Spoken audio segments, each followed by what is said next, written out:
How's it going, everyone? Today we're going to be going over Ciaccona, Cartethyia, do they work well together, who you should prioritize pulling, and how to build them. Off we go. May my poems light the way on your path ahead.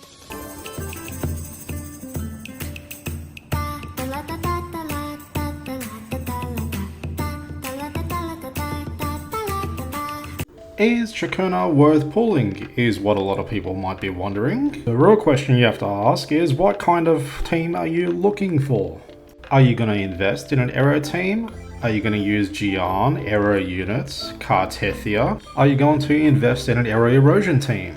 Are you going to be investing in more Aero units in the future? Now, let's get one thing straight. She will be a best in slot character for Cartethyia, as well as any future Aero units coming in the future if you choose to pull them. Starting off, her 4 attack string giving a 24% Aero damage bonus to all nearby resonators. Ultra amplifying Aero erosion by 100% for 30 seconds for everyone that's near Ciaccona. Her liberation also pulling in enemies while also constantly applying Aero erosion to the enemies. Her weapon lowering the enemy's Aero resistance by 12% by 20 seconds when she attacks them. Her second resonance chain applying a 40% extra Aero damage bonus during her liberation to all players, to where Ciaccona is basically the only character you need in terms of Aero and Aero erosion in general when it comes to buffing.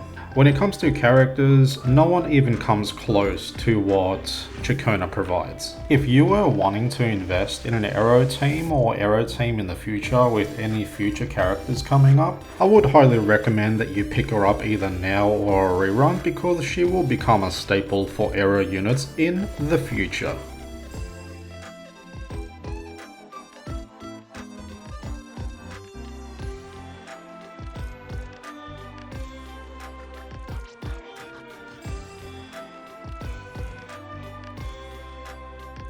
Is Cartethyia worth your pulls? Now, you shouldn't be asking me this because you should already know the answer. It has been no secret that a lot of footage of Cartethia's gameplay has been making its rounds around the internet lately, and it is safe to say that she will be a meta-defining unit, and will also become the new face when it comes to the Aero teams. Now, if the footage is true that we have been seeing run around the internet lately, she will end up being a HP scaling unit and not attack, which is gonna be very, very strange. With how much AoE she actually does with her kit that we have seen so far, she may as well be a Aero Changli that has overdosed on coffee and cocaine. Now, is she worth your pulls? Yes, she's definitely worth your pulls. Now, if you had to ask me whether you should pull for Dupes or her weapon, now I am pretty sure that her weapon will be based around HP, assumably. Just keep in mind that this is all allegedly, and everything is subject to change. Now, if you had to ask me whether to pull for Dupes or her weapon, as with every single character, if you wanted to invest in them, you should always pull the character and their weapon, because the weapon usually maximizes the character's potential. Now, there are always different 5-star options, but the way that the game's been going lately, they have been focusing a lot more on the 5-star weapons being more catered towards the characters. Now, if the rumors about her weapon is true, how it gives so much HP, I don't think there is any 5-star weapon currently in the game that is a sword that even comes close to the amount of HP this weapon gives her. How much HP this gives her and how much she scales up HP, it's going to be very rough. The amount of HP that her weapon may give her, it may be so significant that it may be a must pull for her. Hey, since we know you don't carry any blame, should I call you Cartethyia or Fleurdelys? Cartethyia. Yes, Cartethyia will do. For our pulling priority, we're going to need to put this into a few categories. Depending on how much pulls you actually have will depend on what I would highly recommend. If I had to choose for you and had to recommend one for you, I would choose Cartethyia first. Because she's going to be a main DPS, she will be carrying you through a lot of content in the game, and that's very important, as we do have a lot of endgame content that do require multiple party setups, and I think she would be very valuable. And in terms of how free-to-play friendly she is in team comp wise, if you really wanted to, you could replace Ciaccona's spot with Shorekeeper or Verena. But don't get me wrong, Ciaccona will be a must pull, but if you had to prioritize, I would highly suggest that you prioritize Cartethyia first. And then when Ciaccona gets her rerun, I would highly suggest you get her when she runs again.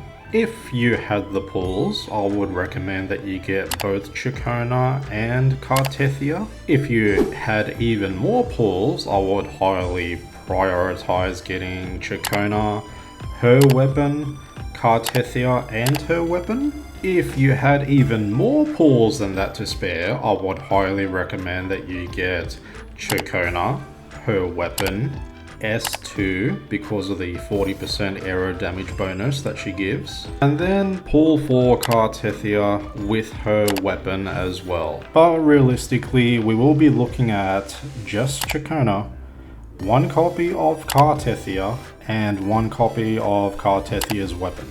Just this team alone, just by having one copy of each and Cartethyia's weapon, should be enough to carry you through just about anything in the game.